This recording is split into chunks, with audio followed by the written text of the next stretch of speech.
Assalamualaikum warahmatullahi wabarakatuh. Salam sejahtera bagi kita semua. Salam Om Swastiastu, Namo Buddhaya, Salam Kebajikan. Alhamdulillahirrahmanirrahim, dalam kesempatan kali ini saya dapat menampilkan sebuah presentasi yang dapat saya share kepada teman-teman semua. Selanjutnya, pernah ada kata pepatah yang bilang, tak kenal maka tak sayang. Perkenalkan, nama saya Febriana Ida Nugraini dari Universitas Bina Sarana Informatika Kota Surakarta. Buah durian, buah jeruk. Wahai teman-teman yang cantik dan tampan, perhatikan sampai selesai yuk. Oke, baik teman-teman. Kali ini saya ada kesempatan untuk mempresentasikan tugas saya, yaitu membuat makalah atau artikel pada mata kuliah karakter building. Nah, selanjutnya ini ada profil saya yang di slide pertama ya, sebagai mahasiswa Universitas Bina Sarana Informatika Kota Surakarta tahun 2023. Selanjutnya, kali ini saya mendapatkan tugas membuat artikel atau makalah yang dimana saya mendapatkan tema, yaitu tema kehidupan sehat dan sejahtera. Nah, karena tema tersebut banyak ide pilihan judul, akhirnya saya memilih dengan judul Nutrisi dalam konteks tujuan pembangunan berkelanjutan dan berkaitan dengan SDGs atau The Sustainable Development Goals. Nah, kenapa saya memilih dengan judul nutrisi?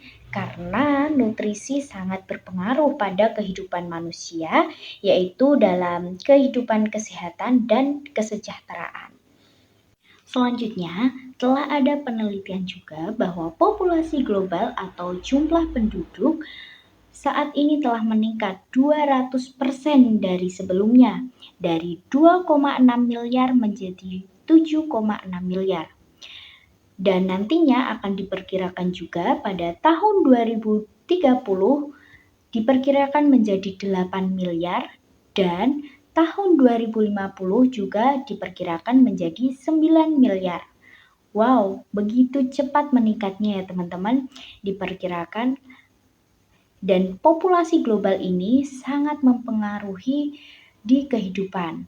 Nah, dampaknya populasi global tersebut bisa mengkhawatirkan besar terhadap lingkungan yang memburuk dan ketidakmampuan saat ini dalam mempertahankan pembangunan.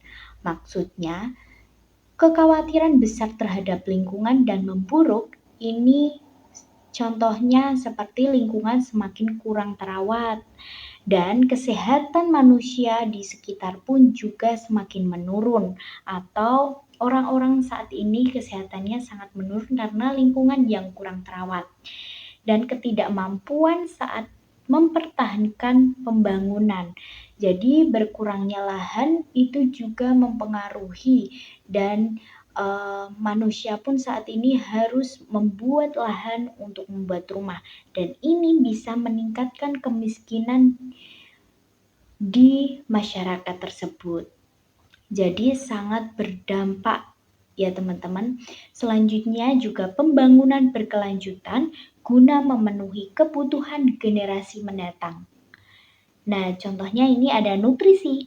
Nutrisi dan gizi merupakan komponen penting untuk mencapai tujuan SDGs atau The Sustainable Development Goals. Karena tujuan pembangunan berkelanjutan ini sangat penting untuk generasi yang akan datang. Dan ini juga ada nutrisi dan gizi. Nutrisi dan gizi yang buruk dipengaruhi oleh beberapa faktor sosial ekonomi. Makanya ini bisa masuk ke SDG yang pertama, tanpa kemiskinan. Ini adalah tujuan bahwa nutrisi yang baik itu akan mengurangi kemiskinan. Jika banyak manusia atau populasi yang sehat, itu akan mengurangi tingkat kemiskinan karena dengan kesehatan pun mereka bisa bekerja, mereka bisa mencapai tujuan hidupnya seperti itu. Dan yang kedua, ini juga ada pola makan yang penting untuk kesehatan dan kesejahteraan ini juga termasuk ke SDG yang ketiga karena kehidupan sehat dan sejahtera. Jadi pola makan itu sangat penting sekali buat kehidupan saat ini teman-teman. Selanjutnya ada penelitian yang berkaitan dengan nutrisi. Seperti sekarang ini, berat badan yang sehat ini telah banyak yang dikaitkan dengan penurunan resiko masalah kesehatan mental. Beberapa penelitian dan laporan resmi telah diterbitkan untuk meningkatkan kesadaran dan memberikan data berbasis bukti. Karena berat badan itu sangat berpengaruhi kehidupan ya teman-teman. Jadi terlalu banyak orang yang obesitas, dalam penelitian banyak juga yang memiliki penyakit karena obesitas tersebut. Maka dari itu nutrisi sangat penting untuk kita semua. Nah, di Indonesia sendiri, hasil survei status gizi Indonesia tahun 2022 mengalami penurunan angka stunting sebanyak 2,8%, sesuai dengan target yang dicanangkan atau diungkapkan oleh Kementerian Kesehatan yaitu 2,7% setiap tahunnya. Itu sebelum mengalami penurunan sudah diperkirakan segitu.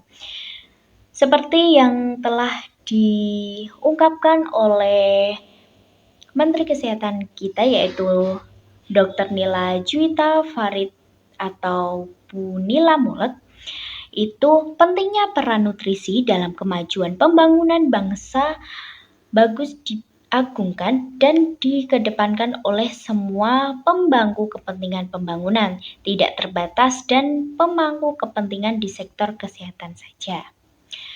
Selanjutnya, tujuan nutrisi dalam komunikasi. Nah, nutrisi ini juga memiliki tujuan di dalam komunikasi, seperti komunikasi keluarga, teman-teman. Untuk mengetahui pola komunikasi keluarga dalam memenuhi konsumsi nutrisi bagi anggota keluarga.